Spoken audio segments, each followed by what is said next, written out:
दुनिया के 90% लोग कभी भी किसी भी चीज में एक्सपर्ट क्यों नहीं बन पाते? क्योंकि वे सिर्फ मेहनत करते हैं, सही तरीके से नहीं सीखते। और सबसे डरावनी बात यह है कि शायद आप भी उन्हीं 90% में हो सकते हैं। लेकिन रुकिए, इस वीडियो में मैं आपको वो 6 लेवल्स दिखाने वाला हूं जो दुनिया के हर एक्सपर्ट ने फॉलो किए हैं। एक बार ये समझ लिया तो आप किसी भी फील्ड में तेजी से एक्सपर्ट बन सकते हैं, चाहे वो पेंटिंग हो, कुकिंग हो या यहां तक कि बिजनेस। एक छोटा सवाल है, कौन है भारत का राष्ट्रपति? अगर आपका जवाब नरेंद्र मोदी है तो गोलमाल। लेकिन इसमें आपका दोष नहीं है। हमारा एजुकेशन सिस्टम हमें याद करना सिखाता है, समझना नहीं। यही वजह है कि हम बेसिक सवालों पर भी फेल हो जाते हैं। तो सवाल यह है कि क्या आप भी उन लोगों में से हैं जो सब याद करते हैं लेकिन समझते नहीं? अगर हां, तो चिंता मत कीजिए।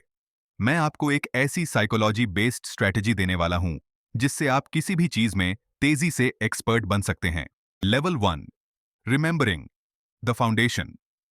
अगर आप पेंटिंग सीखना चाहते हैं तो सबसे पहले आपको पेंटिंग की एबीसी याद करनी होगी। कौन कौन से ब्रश होते हैं, प्राइमरी कलर्स क्या होते हैं और कलर व्हील कैसे काम करता है। याद रखिए, बिना बेसिक्स याद किए आप ऊंचाई पर नहीं पहुंच सकते। मान लीजिए आप एक गाना गाना सीखना चाहते हैं। अगर आपको सुर और ताल की बेसिक वोकैबुलरी याद ही नहीं है तो क्या आप गा सकते हैं? याद करना बोरिंग लग सकता है, लेकिन यही आपका पहला कदम है। अब तक ठीक है, लेकिन सिर्फ याद करने से आप एक्सपर्ट नहीं बनेंगे, क्योंकि अगला लेवल है जो आपको सच में सोचने पर मजबूर कर देगा। Level 2, understanding the why behind the what. तो आपने ब्रश और कलर्स के नाम याद कर लिए, बढ़िया। लेकिन क्या आप जानते हैं कि कलर्स को मिक्स करने का लॉजिक क्या है? रेड और येलो मिलाकर ऑरेंज क्यों बनता है? क्यों वार्म कलर्स जैसे रेड और ऑरेंज एनर्जी देते हैं, जबकि कूल कलर्स जैसे ब्लू और ग्रीन सुकून देते हैं? यहां पर आता है अंडरस्टैंडिंग का लेवल। अगर आप समझ नहीं पाए कि चीजें कैसे और क्यों काम करती हैं, तो आपका नॉलेज अधूरा है। क्या आपने कभी सोचा है कि सस्पेंसफुल मूवी में ब्लू टोन क्यों होता है और शादी की फोटो में हमेशा वार्म टोन? क्योंकि कलर्स हमारी भावनाओं से जुड़ते हैं। यही बात किसी भी चीज में समझना जरूरी है, चाहे वो पेंटिंग हो या फाइनेंस। अगर आपको यह बात समझ में आ रही है तो अभी इस वीडियो को लाइक कीजिए और कमेंट करें आई एम इन, ताकि मुझे पता चले कि आप इस जर्नी का हिस्सा हैं। लेकिन रुकिए, क्या सिर्फ समझने से आप एक्सपर्ट बन सकते हैं? बिल्कुल नहीं, क्योंकि असली जादू लेवल 3 पर शुरू होता है और यही वो लेवल है जहां लोग हार मान जाते हैं। तो ध्यान दीजिए, क्योंकि अब चीजें और भी रोचक होने वाली हैं। Level 3, applying. अभी तक सब सुनकर लग रहा था कि आसान है, रट्टा मारा, समझ लिया। लेकिन असली खेल अब शुरू होता है। अब हम आते हैं तीसरे लेवल पर, अप्लाई। इस लेवल में आपको वो सब कुछ करना है जो आपने पहले सीखा और समझा। इसका मतलब है कि आपने जो जानकारी रटकर सीखी, उसे रियल लाइफ में अमल में लाना। उदाहरण के तौर पर, अगर आपने पेंटिंग के टूल्स और ब्रशेस के बारे में सीखा, तो अब समय है कि आप असली में ब्रश उठाएं और एक बेसिक पेंटिंग बनाएं। जैसे एक सिंपल फ्रूट बाउल की पेंटिंग। क्या करना है? आपने कलर मिक्सिंग सीखी थी, अब उसे इस्तेमाल करें। रेड और येलो को मिलाएं और संतरा बनाएं। अगर आपने शैडो की जानकारी ली थी, तो उस फल के नीचे हल्की शैडो बनाएं ताकि पेंटिंग 3D लगे। एक और उदाहरण लेते हैं, कुकिंग का। आपने रोस्ट और बॉयल के बीच का फर्क समझ लिया, अब एक डिश ट्राई करें। उदाहरण के लिए, आलू को उबालकर और भूनकर दोनों तरीकों से चखें। पता करें कि क्या अंतर है और कौन सा तरीका बेहतर लगता है। याद रखें, यहां आप गलतियां कर सकते हैं। गलतियां करना इस लेवल का हिस्सा है और ये गलतियां ही आपको आगे बढ़ाएंगी। लेकिन यही वो स्टेप है जहां ज्यादातर लोग रुक जाते हैं। क्यों? क्योंकि उन्हें लगता है कि रट लिया और समझ लिया तो अब सब कुछ सीख लिया।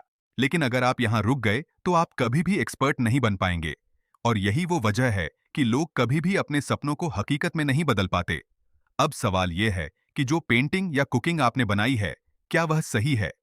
क्या वह एक मास्टरपीस है? इसका जवाब मिलेगा अगले लेवल पर। Level 4, analysing. अब मान लो आप सोच रहे हो, मेरी पेंटिंग तो अच्छी लग रही है, या शायद मम्मी ने झूठी तारीफ कर दी है। अब क्या?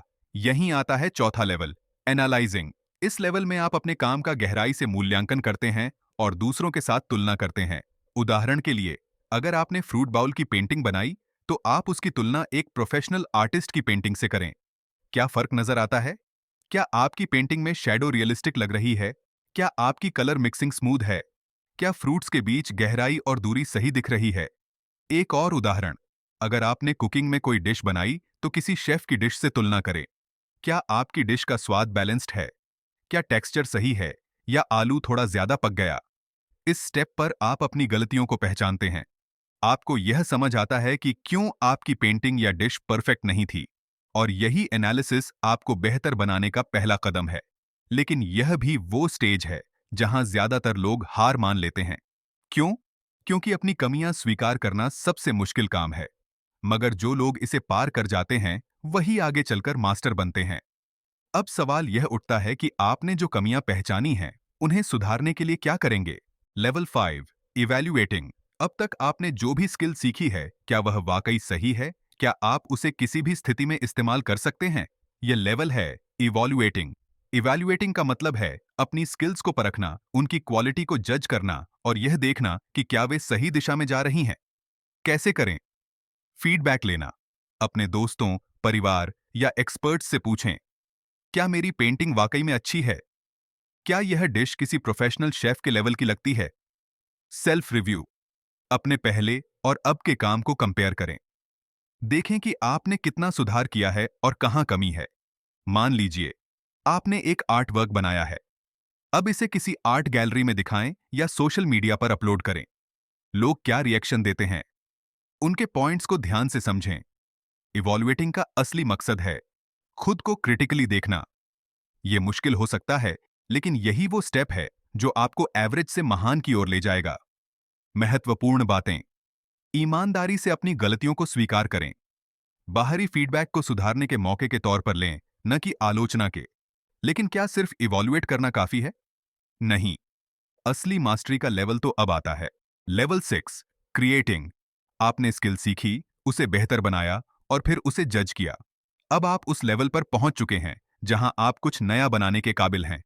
यही है अंतिम और सबसे ऊंचा लेवल, क्रिएटिंग। क्रिएटिंग का मतलब है अपनी पहचान बनाना। कुछ ऐसा बनाना जो दुनिया में नया हो, ऐसा जो सिर्फ आपका हो। अगर आपने पेंटिंग सीखी है, तो अब अपना एक यूनिक स्टाइल बनाइए। कोई ऐसी आर्ट बनाइए जो सिर्फ आपको देखकर पहचानी जाए। अगर आपने कुकिंग सीखी है, तो अब अपना एक सिग्नेचर डिश बनाएं। ऐसी डिश जिसे लोग आपके नाम से जानें। पिकासो ने अपने खुद के आर्ट स्टाइल को इन्वेंट किया। संजय लीला भंसाली के फिल्मों का डायरेक्शन एकदम यूनिक होता है। हर बड़ा शेफ अपने खुद के रेसिपीज के लिए फेमस है। क्रिएटिंग का मतलब है सिर्फ दूसरों की नकल न करना, बल्कि अपने अंदर के आर्टिस्ट, कुक या क्रिएटर को बाहर लाना। महत्वपूर्ण बातें। अपने काम में इनोवेशन करें। फेल होने से न डरें। क्रिएटिविटी का मतलब है प्रयोग करना। याद रखें, असली मास्टर वही है जो नई चीजें बना सके और दूसरों को प्रेरित कर सके। तो ये थे 6 level of Bloom's taxonomy. First, remembering. Second, understanding. तीसरी, अप्लाइंग। चौथी, एनालाइजिंग। पांचवी, इवेलुएटिंग। Sixth, creating. अब आप सोचिए, क्या आप सिर्फ सीखने के पहले लेवल पर अटके हुए हैं या आप क्रिएट करने के आखिरी लेवल तक पहुंच रहे हैं? अगर आपको यह वीडियो हेल्पफुल लगा तो इसे लाइक करें, शेयर करें और कमेंट में बताएं आप किस लेवल पर हैं। और हां, चैनल को सब्सक्राइब करना न भूलें, क्योंकि सीखने का सफर हमेशा जारी रहता है। याद रखें, सीखने का असली मकसद है दुनिया में कुछ ऐसा योगदान देना जो सिर्फ आपका हो।